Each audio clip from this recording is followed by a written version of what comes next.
और ऐसा भाव होगा ना, तब हम सत्संग कर पाएंगे, तब बैठ पाएंगे और इतने गहरे विचारों को समझ पाएंगे।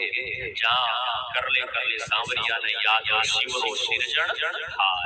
ये बात एक ही थोड़ा शब्दों का फर्क है। भेर बाटी उन्होंने लिखा कि प्रभु को याद करो, और उनके शब्द कोई साधारण नहीं है, क्योंकि उनके बारे में अवगुण लगती नहीं है धरती पलट जाए, लेकिन भेर बाटी किए वचन से पलटता नहीं, मुकरता नहीं। और उन्होंने इतने ऊंचे महापुरुष ने ये सब लिखे और लिख करके कहा कि शिवरो सिरजनहार केशव जी की बात हुई, उन्होंने स्वयं पैसा लिखा और भाव से उसे।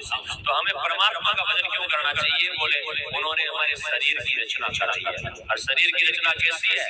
दिन दिन तेरी कारीगरी गिरतार, तू निराकार और निर्विकार साकार बनाई दिया जग कैसे, क्या वस्तु लई जिसे दे वही फिर बना नहीं रग रग कैसे, लार सब रया रम सब में रया फिर सब सोई रया आग कैसे, तेरे पते पते की कतरण न्यारी हाथ कतरनी कहीं नहीं, नर मानव सा चोला शील दिया सुई धागा हाथ में कहीं नहीं, ये रंग बिरंगे फूल रुबादल रंग गिरेणी कहीं नहीं, दे भोजन कीड़ी कुंजर को फिर लगे भंडारे कहीं नहीं, बरसे जद भर दे जल जंगल आकाश में सागर कहीं नहीं, बरसे जद भर दे जल जंगल आकाश में सागर कहीं नहीं, धन धन तेरी कारीगरी गिरतार, तू निराकार और निर्विकार साकार बनाय दिया जग के ऐसे।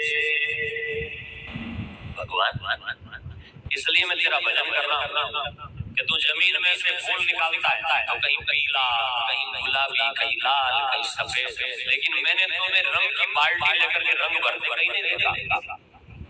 मैंने देखा कि तुम बड़े बड़े जीव जंतुओं को भोजन देता है, दे भोजन कीड़ी और कुंजन, हाथी से लेकर के कीड़ी तक तुम सबको भोजन देता है, लेकिन लगे भंडारे कहीं। यहाँ तो कई के लोग भंडारे लगाते हैं ना, तो ये ऐसे 50 पोस्ट लगा करके छिपका करके प्रचार कर देते हैं।